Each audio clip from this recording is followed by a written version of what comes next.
Welcome to Poland Daily Culture. I'm Jon Carter, and on today's episode we're joined by candidate for Mars One project, Mikołaj Zieliński. Welcome to the show. Thank you for having me here. One of the most interesting things and the thing which people really attach themselves on Earth is culture. And so I'm intrigued to know what you think the possibility is of kind of developing some sort of culture on Mars. It's quite difficult to predict that because it will be very, very spontaneous.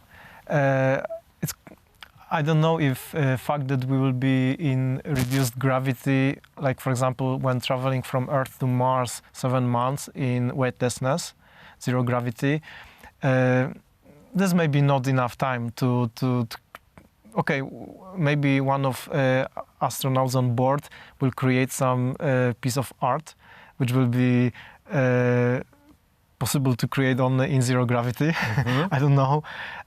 Maybe it will be interesting to see someone playing a violin in zero gravity, yeah. Like in one of pictures made by SpaceX when they proposed their missions to Mars. But probably since if there will be some, like I am not very art-oriented person. Mm-hmm. I never created anything like this in my life, but I know some other candidates, and they sing songs, they paint, they write books, and some of them are filmmakers or actors. They play in drama theaters, they dance in ballet, or they did. So yeah, indeed, between Mars One candidates, you will find a lot of people for whom art is quite an important part of their life, and I'm sure they will express themselves in some form, but it may be very, very surprising. I don't know. I think that maybe that's the kind of beauty of it, is like it's so unpredictable, like the way in which sort of culture itself develops kind of organically on Earth. Mars One is a highly ambitious project aiming to establish a permanent human settlement on Mars. It might sound like science fiction, but they have scheduled several unmanned missions in the next few years, which will create a habitable settlement before rigorously trained crews depart to Mars. This team is yet to be established. There is currently a 100-person shortlist under evaluation, with that eventually being whittled down to 24 before the candidates undergo some of the toughest psychological training known to humanity. The shortlist includes people from all around the world with a variety of backgrounds, including the only Polish citizen, Mikołaj Zieliński. Mikołaj is a software programmer with a passion for science, discovery and adventure. 5 years ago, he learnt about the Mars One project, and given that the only initial conditions for application were being aged over 18, he immediately applied. However, Mikołaj is not your average wannabe astronaut. His strong desire to discover and help civilization have led him to be prepared to make the ultimate sacrifice and never return to Earth. Okay, just slightly changing gears for a second. Now, one of the topics which really kind of sticks in people's minds is when they hear the word one-way mission. Now, first of all, tell us, why does it have to be a one-way mission? There are, I think, mostly two reasons. One, because it's cheaper. It's back to the money again, isn't it?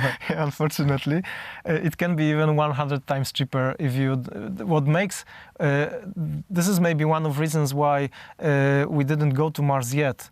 Because all space agencies that would be capable of organizing mission to Mars were thinking only about return mission, because no one would, no one would be able to agree that agency, which is running from money from taxpayers, would send humans somewhere and didn't let them come back. Mars One is a private initiative, so it's not linked with any government and has more liberty in decision making, and they could come up with something like this, which indeed makes it possible. However, with the technology that spacecraft that SpaceX is developing, return mission will be possible very, very soon. Yeah? Yeah.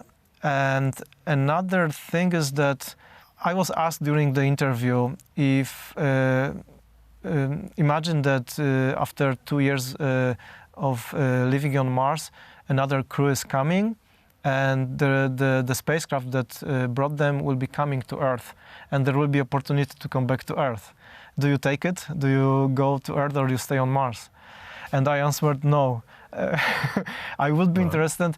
I am more interested in staying on Mars and really searching for life and doing more experiments for science and staying with my team, because actually in that question what was most important was our team spirit. Mm-hmm. If we thought about ourselves first or about our teammates. Because if you say, yeah, I will go back to Earth, then it means that you leave your teammates and you are a really important part of the team, because you may be one of doctors, or you may be one of chemical engineers, electrical engineers, and without you, if something related to your area of specialization happens, they may not be able to solve that problem, and this can jeopardize the mission.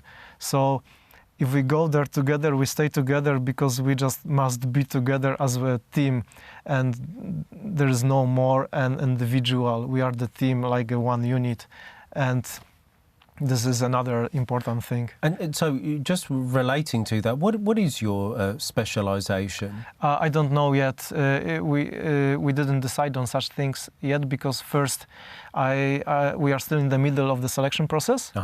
And another thing is that I don't know who will be in my team. And for example, I have some interest in some fields of science, or let's say psychology and biology, but there may be in my team someone who has already good background in biology or psychology and will be more suitable to take that responsibility. So we will figure out who takes what, probably after some time, once we learn about each other and we have good understanding who can learn something faster than another topic, because I know that some things I remember easier, I learn because I have some interest in it. Yeah. Some others I can read, study, try, and it doesn't stay in my mind.